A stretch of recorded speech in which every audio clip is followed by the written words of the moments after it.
का सबसे बड़ा लोकतंत्र देश आज भारत है। दुनिया में सबसे बड़ी जनसंख्या के आज हम स्वामी हैं। क्षेत्रफल की दृष्टि से देखा जाए तो भारत आज 7वें स्थान पर है।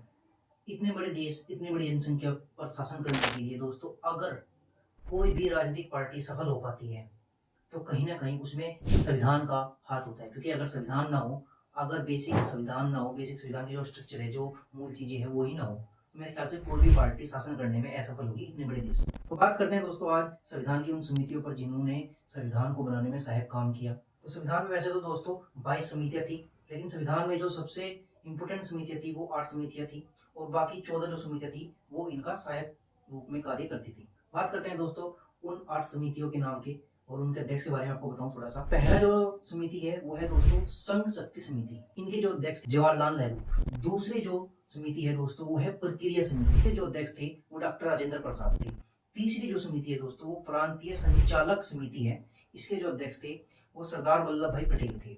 चौथी जो इम्पोर्टेंट समिति है दोस्तों वो है संचालन समिति, इसके जो अध्यक्ष थे, इसके अध्यक्ष भी डॉक्टर राजेंद्र प्रसाद थे। पांचवी समिति है दोस्तों संघ संविधान समिति, इसके जो अध्यक्ष थे वो जवाहरलाल नेहरू थे। इसके बाद की जो समिति है दोस्तों राज्य समिति, इसके अध्यक्ष भी जवाहरलाल नेहरू थे।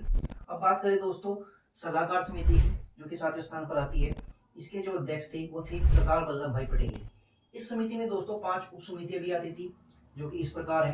पहली उप समिति थी दोस्तों मौलिक अधिकार के बारे में काम करना और मौलिक अधिकार के बारे में सलाह देना, ये चीजें करना, वो उप समिति थी मौलिक अधिकार को लेकर बनाई गई थी, यानी कि उसको आप एक तरीके से मौलिक अधिकार उप समिति भी कह सकते हैं। दूसरी जो उप समिति थी, दूसरी थी अल्पसंख्यकों के बारे में सलाह देना, तो इसको आप अल्पसंख्यक उप समिति भी कह सकते हैं। तीसरी जो उप समिति थी वो थी जनजातीय और बहिष्कृत क्षेत्र उप समिति, और 2 बाकी भी उप समितियां थी जो इन्हीं के सहायक रूप में कार्य कर रही थी। अब बात करते हैं दोस्तों 8वीं समिति की, प्रारूप समिति यानी कि ड्राफ्टिंग कमेटी के अध्यक्ष थे दोस्तों बाबा साहेब डॉक्टर भीमराव अम्बेडकर, यानी कि इन्होंने अंतिम ड्राफ्ट तैयार किया था संविधान का। अगर आपको ड्राफ्टिंग कमेटी के बारे में इंपोर्टेंट चीजें जाननी है, बी आर अम्बेडकर ने जो भारत को संविधान दिया और बाबा साहेब डॉक्टर भीमराव अम्बेडकर को ही संविधान का पिता क्यों कहा जाता है, तो इसके लिए आप हमारी ये वाली वीडियो भी देख सकते हैं। ठीक है, इसमें आपको डिटेल से बताया गया है कि ड्राफ्टिंग कमेटी का काम क्या था, बाबा साहेब डॉक्टर भीमराव अम्बेडकर को ही क्यों संविधान का पिता कहा जाता है। इस वीडियो को आप देखेंगे तो आपको पता लग जाएगा कि आखिर ऐसा क्या किया था बाबा साहेब डॉक्टर भीमराव अम्बेडकर ने, उनको संविधान का पिता कहा जाता है। अब आगे चलते हैं दोस्तों, संविधान बनने की प्रक्रिया खत्म हो जाती है 26 नवंबर 1949 को। लेकिन होता क्या है दोस्तों, पाकिस्तान बनने के बाद लगभग जो 389 सदस्य थे, यानी कि 389 सदस्य थे जो संविधान सभा में, उसमें से लगभग 90 जो लोग थे, 90 सदस्य वो पाकिस्तान में चले जाते हैं। और पाकिस्तान में जाने के बाद जो संविधान सभा में सदस्य बचते हैं वो लगभग 299, यानी कि 299 सदस्य बचते हैं संविधान सभा में।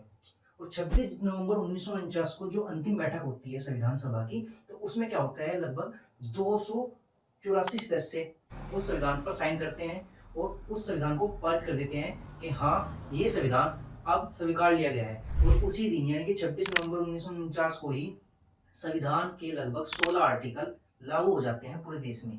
फिर एक महीने बाद यानी कि 26 जनवरी 1950 को क्या होता है दोस्तों, ये संविधान हमारा पूरे देश में लागू कर दिया जाता है, यानी कि पूरा संविधान लागू हो जाता है।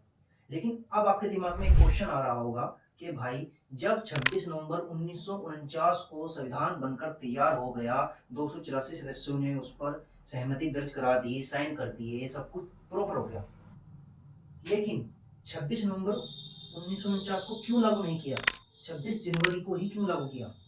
मैं आपको बताऊं दोस्तों, 26 जनवरी को ही ये संविधान इसलिए लागू किया गया क्योंकि बहुत इंपोर्टेंट डे था। 26 जनवरी 1930 को भारत ने अपना पहला स्वतंत्रता दिवस यानी कि पहला इंडिपेंडेंट डे बनाया था, और इस दिवस को यानी कि 26 जनवरी के दिन को महत्वपूर्ण बनाने के लिए, इंपोर्टेंस देने के लिए क्या किया, संविधान को एक महीने बाद यानी कि 26 नवंबर को लागू न करके 26 जनवरी को ही लागू किया गया, ताकि 26 जनवरी 1930 का जो पहला स्वतंत्रता दिवस बनाया गया था उसका इंपोर्टेंस हमारे देश में बना रहे। और इसीलिए 26 जनवरी 1950 को भारतीय संविधान लागू किया गया और 26 जनवरी को ही हम अपना रिपब्लिक डे मनाते हैं। थैंक यू दोस्तों, और बने रहिए हमारे चैनल पर। और भी हमारी पॉलिटिकल की वीडियो है जिस पर आप देख सकते हैं संविधान की जो सभा है वो कैसे हुई थी, कैसे निर्मित की गई थी। संविधान की बहुत सारी वीडियो हमारे चैनल पर पड़ी हुई है, आप देख सकते हैं।